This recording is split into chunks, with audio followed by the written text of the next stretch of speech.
Hello and a warm welcome to The Point.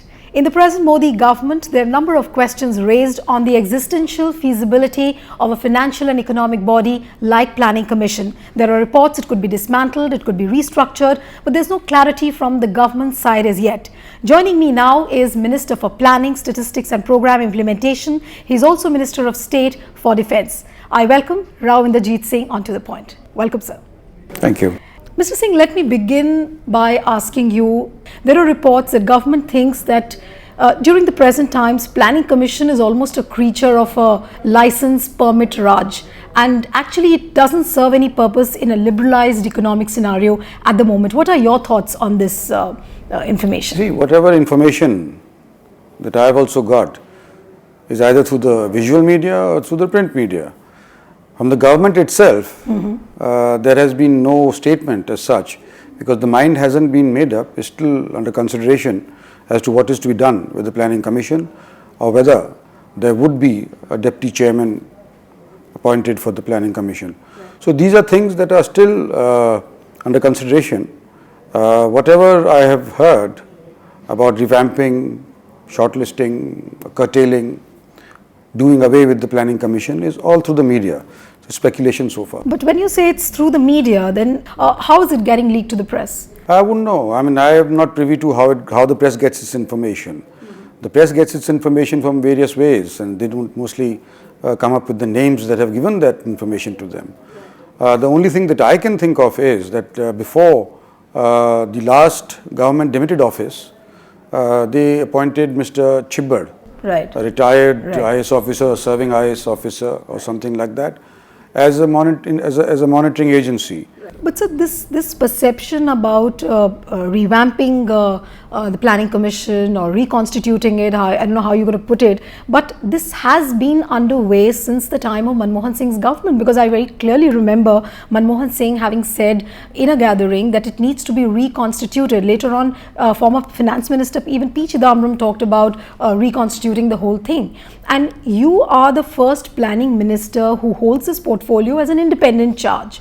So obviously this kind of a perception, if it is coming from certain quarters which you are claiming that you don't know from where this kind of a thing is coming out, but it does hold weight. So we wanted to know your opinion as a planning minister as to how you feel and what are your thoughts? See, as a planning minister, there's no personal thoughts that go into this. It's a decision that has to be taken by the government. Whatever decision is taken will be the government's decision, not Inderjit Singh, planning minister. Finish.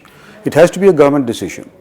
But is it not, when you hold an independent charge, then obviously you are at the helm of affairs, and obviously Prime Minister is going to be the overarching authority over it, but you are the person who's at the helm of the affairs, so you would be basically accountable to whatever is happening, whatever decision making is happening. If there is any decision making, I have not so far been privy to it.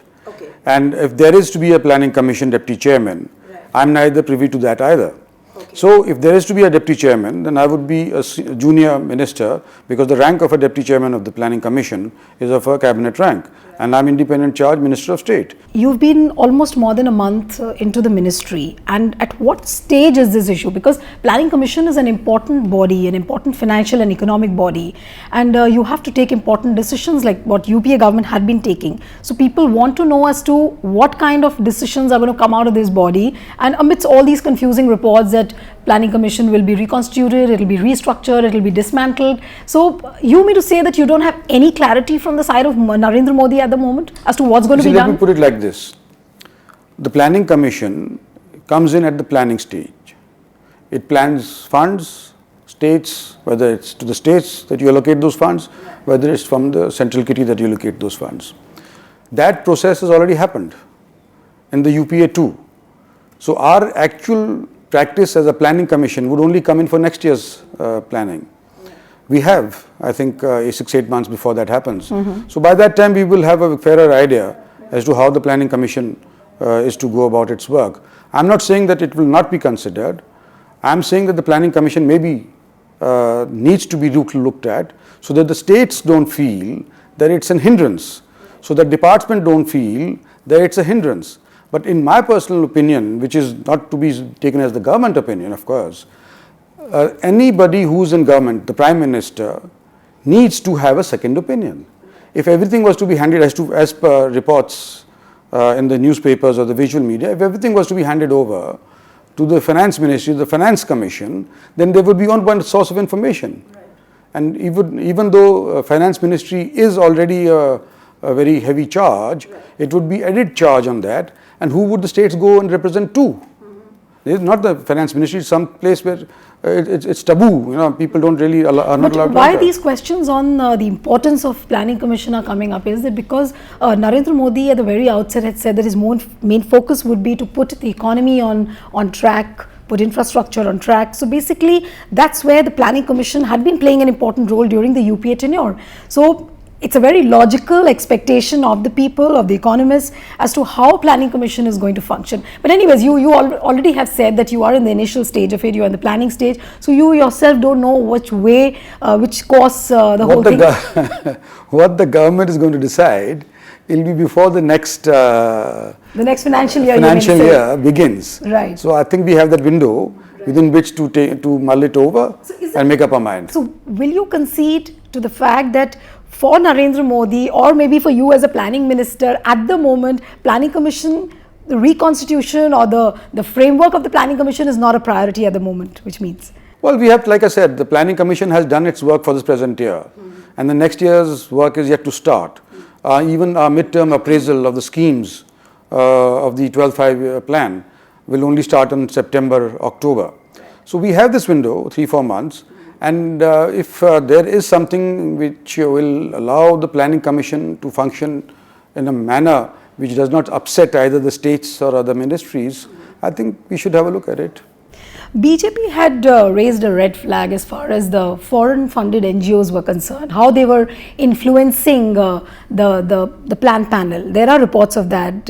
You would be having an idea as to, there were reports of how Ford Foundation was trying to help the NGOs in the National Advisory Council of Sonia Gandhi. So how, if cases like these come up in future for you as a planning minister, how are you really going to put a curb on a practice like this? How will you really check it? I cannot give any like Ford Foundation or take anybody else's name, but foreign funding through NGOs is something that needs to be looked at.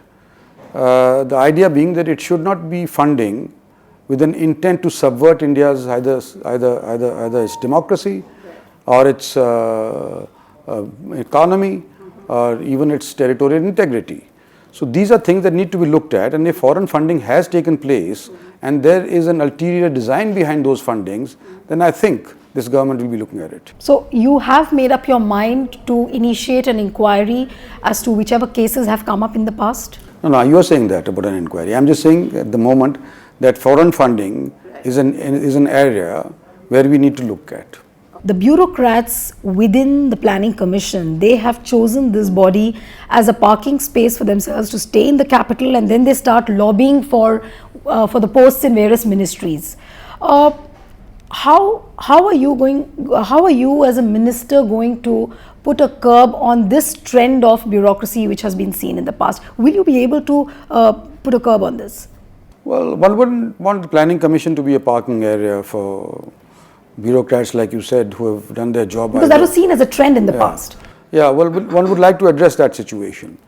One also feels that most bureaucrats who are good at their job don't choose the Planning Commission as the first area of service. They would rather go to some other economic ministry rather than to go to Planning Commission. So we get what is left over. Having said that, there are people within the Planning Commission as advisors, etc., who have a bent of mind on a particular subject, which is perhaps more than the general knowledge that a bureaucrat gathers. So those people one would like to retain, and those who are dead wood, one would like to put aside. So are you going to have some kind of filtering process for bureaucracy as well? For everybody. I think Planning Commission, like I said, should be more streamlined. It should shed its flab, it should be more useful, and it should give an idea as to where the country is going. Even P. Chidambaram has said that, it's flabby, it's unwieldy. So, well, maybe it's become too unwieldy, it's become so large. Maybe there needs some core areas which the Planning Commission needs to look at. Okay, now changing tack to what we are talking. talking about the current controversy over the Rangarajan report, which has come out with the new poverty line figures. People are expecting that probably you will come out with a statement. The political heat has already started getting generated. A lot of leaders cutting across party lines have started talking about the new figures. What is the government's stand basically on it? Are you going to treat the Rangarajan report as the reference point, or are you going to look at another committee which is going to probably bring out another set of figures? The Rangarajan report was presented to me by Mr. Rangarajan on the 30th of June, which was the last day given to him to execute his mandate. In 7 days, we have decided to make it public, the report. Views are pouring in, and we will formulate an opinion once we have all views on board. And once we formulate that opinion, then we will communicate that opinion as the government opinion. It's not the Planning Commission's opinion or Inderjit Singh's opinion, it will be the government's opinion. But while we do that, we will say still that it is under consideration. One thing. The second thing is this, that no matter what Mr. Rangarajan or X commission or Z commission, whatever they say is going to be a subject of political discourse. Right. No, but why I asked you this question was that when Suresh Tendulkar committee gave its figures, or those poverty line figures came, it was the same BJP which was in opposition, and it created a furor over this. We saw constant disruptions in the house. So are you not afraid that when you are in the house, on the government side, on the treasury benches, it's a Congress which is going to create the same furor? Well, they may create a furor, but even the Congress's Tendulkar committee's recommendation were 27 in the rural areas as the poverty line, and 33 in the urban areas. Now, Rangarajan's report has incorporated some other things in there, some other factors. So, from what you're saying, it's very clear that you will do away with the Tendulkar committee absolutely for sure. No, we are still under consideration, ma'am. Okay. So, what I'm saying is, if the Congress people were to make a noise about it, we have, if we were to accept, not that we have accepted as yet, if we were to accept Rangarajan's committee report, it's substantially higher than the Tendulkar one, which the Congress government had accepted. So if we were to accept that, the Congress would have precious little to shout about, because at least it's higher than what they had accepted. Okay, now coming on to the reports which are coming about merging the Unique Identification Authority of India and the National Population Register. Which way is this process heading? Are we doing away with the Unique Identification Authority of India, over which UPA has spent about 3,500 crores? Has the Modi government decided anything on that? Yes, I think there was a meeting some time ago with the Prime Minister heading that meeting, and it was decided that UID would continue to remain under the Planning Ministry.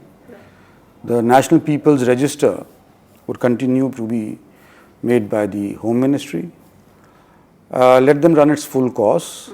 The UID is a little ahead. But will it not duplicate the task of the government, because a lot of it has already been done? No, the Home Ministry's concerns are for citizens. Right.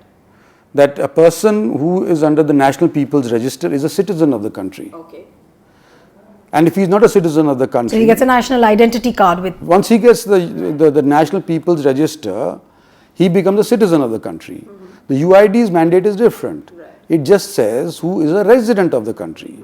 It doesn't say that you are a citizen or you're not a citizen. As long as you're living in a particular house, as long as you give your father's name, your address, you become under the UID. Fair enough, but for a person like you and me who understand the nitty-gritties, we might be able to understand that, here is the difference and this is A and this is B. But for a layman who goes and stands in a queue, that person will always turn around and say that, look, we stood in the queue and got our Aadhaar cards made. Now the government says Aadhaar cards won't work. So don't you think that the way the governments have been handling programs like these, NPR was a NDA baby, then Unique Identification Authority is supposed to be a UPA baby, and each government, when it comes back to powers, tries to undo the previous regime's work. So is it not proving to be some kind of a ventilator for vendetta politics? Don't you agree with that? Well, if there was a vendetta politics, it was in the UPA too.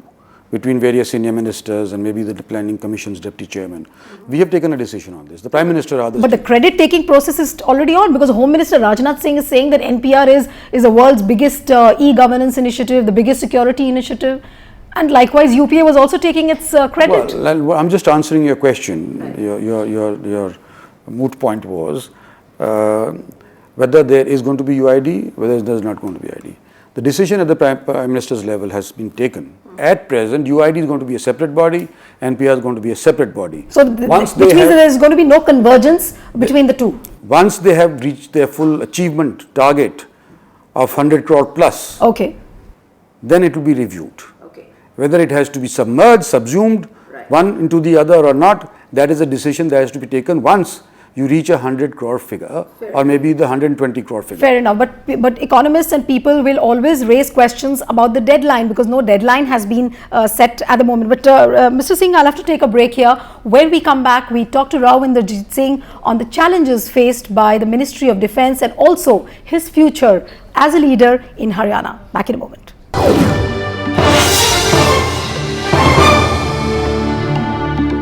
Mr. Singh, coming to the challenges faced by the Ministry of Defence, people have already started talking about the lost decade during the former Minister A.K. Antony's tenure, that the Defence Ministry has lost out completely in terms of pending policies, acquisitions, modernization program. What is going to be that one reboot policy for Defence, if I may ask you? The first and foremost priority is to ensure that the morale of our armed forces, even the retired veterans, remains intact and not allowed to deteriorate. For that, we have given them, first and foremost, we have announced that the one rank, one pension will be implemented by this government. We have announced that there would be a Veterans Commission which would look into the grievances of those who are retirees. And for the serving personnel, one would have to look at how procurement is made so that the best equipped as can be possible to do the job that they have been told to do. There's also a perception that there is a great divide between the 1.2 million men in uniform and also the people who are running the Defence Ministry. How are you really thinking of bridging that divide? Because these leaks to the press and all happen when there's a lot of disgruntlement as far as the bureaucracy is concerned, whether there are people in the military. So, is not going to be the civil-military synergy your priority at the moment? Yes, that's one of the areas that need to be addressed, I think. Some of these civilians should be sent to Siachen to see what... like what we saw during George Fernandez's tenure. Yeah, they should go and have a look at how people live over there and how they're going to do without warm jackets or even heaters or even food or even boots, and how frostbitten they can get. So you mean to say that we'll see some kind of a cross-staffing where military people probably will take posts in the Defence Ministry? Are you talking about that? This is something that is in the mind of the ministry at the political level. Right. When and if we take a decision as to how it's gone about, that I cannot say. But I think this is an area where a synergy has to be developed. But coming to the indigenization program of the defence forces, we have seen that despite a huge military industrial complex which we see in the Indian government, the way the defence has been working, DRDOs, defence PSUs, but still 60% of the hardware is imported from around the world. How are you going to really revive these units? That as far as the capital and the revenue sourcing of the forces is concerned, our PSUs or domestic suppliers, including the private fellows, they supply up to 69%. This is what the revenue and capital people are saying. Now, I don't know how much, I'm not clear as to how much actually is being imported, but I suspect that most of the state-of-the-art technology, which is not available from here, from our domestic PSUs or even private sector enterprises, is being sourced from outside. Yeah. And China has become the biggest exporter, according to one of the studies which was done recently. Yeah, so these are things that are on the anvil. These are things that need to be looked at. If you are going to source everything from outside, then what happens if you go to war and those guys turn off the tap? So you don't know how to manage it. So you don't know how to manage. And we live in a very insecure environment. I mean, we haven't chosen our neighbors. But as they are, you know how the situation is on the northern frontier, even sometimes in the eastern belt. So we need to be able to supply our bulk, our core requirements from within. Mr. Singh, how hopeful are you of putting the decision making on a fast track, given the fact that not much has happened during the last decade? And you also have a defense minister at the moment, a senior defense minister who's holding an important portfolio of finance, though we are hearing that probably somebody else could be given the portfolio, looking at the kind of responsibility which it shoulders. How hopeful are you of fast tracking the whole process? It's early days as yet. I cannot answer that question as yet, because a lot of the ministers themselves are first timers into ministries. They need to learn what the issues are at the national level. Even the Prime Minister, he's addressed issues at a state level. He has not issues at the central level. So even he needs to be updated vis-a-vis the whole country. So I think these things, if you were to ask me 6 months down the line, I would be able to better give an answer. Okay, changing course now to your future in Haryana. Everybody knows the kind of fight which you had put up in Gurgaon. You had switched your loyalty from Congress, you joined BJP, and you have been, I think, rewarded fully well. You got 3 important portfolios, which I'm sure you would not deny that, the way Modi government has rewarded you. But given the fact that Haryana is going to see elections in just about a few months' time, what is your feeling? Because there are reports coming in that probably you would not go in with your ally Haryana Janhit Congress now. Well, let me sort of... Are we headed for a divorce? Is BJP headed for a divorce? Yeah, I'll answer that question, but let me first say about reward and punishment. Okay. There is no denying that I have been given 3 portfolios, which was unexpected. But it does not come in as a reward.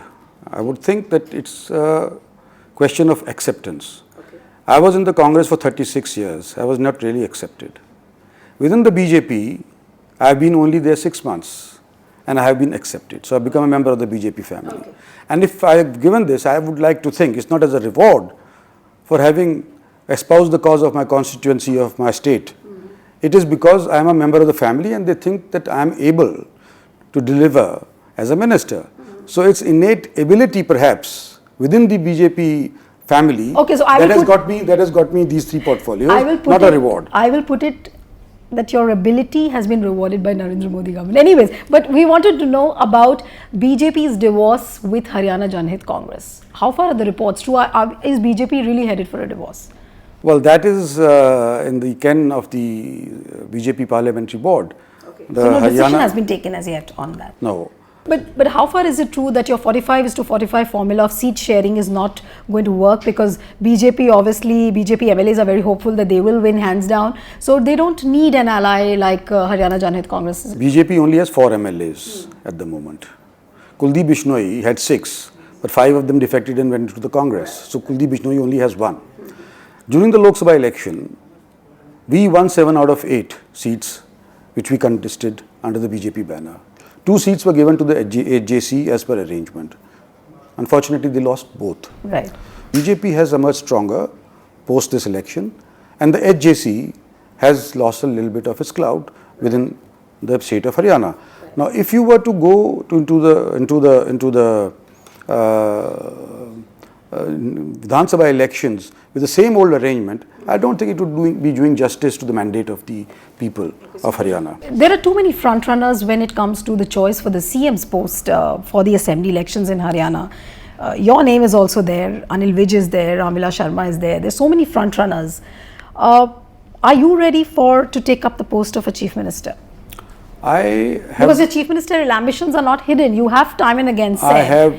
I have said when I was in the Insaf Manch and when I was in the Congress party, was that areas which do not have chief ministers or have had chief ministers from their districts have been unfortunately ignored.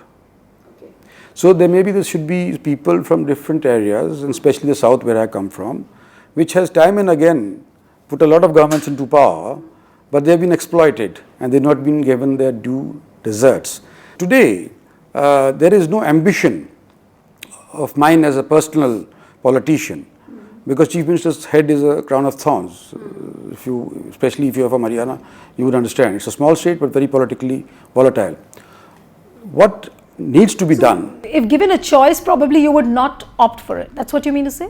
I will opt to whatever the BJP asks me to do, because now I'm a disciplined member of the BJP party. Okay. My thrust today is to ensure that the BJP comes into Haryana as a full-fledged party which exceeds 45, which is the halfway mark, and can maybe form the government. This is what I intend to do. So, for you, it's not like getting a plum post of a chief minister. You would not hesitate in quitting centre and joining state politics again. Chief minister is not a plum post. It was a plum post only during the Congress UPA 2 or UPA 1's hierarchy. Chief minister is a working job. He's like a working chief minister. If he doesn't deliver, he gets it in the neck, and so does his party. So this is what's happened to all these other states, and likely to happen in states where there are chief ministers who are paratroopers in that sense, or not being really elected by the MLAs themselves. So you're prepared either ways, either to go I'm to the prepared centre? either way. Whatever. I'm prepared to, whenever the parliament finishes, I'm prepared to take to the roads and the streets to ensure that the BJP gets into power in Haryana. Wish you all the best, Mr. Singh. Thanks Thanks for coming on To The Point. Okay, thank you.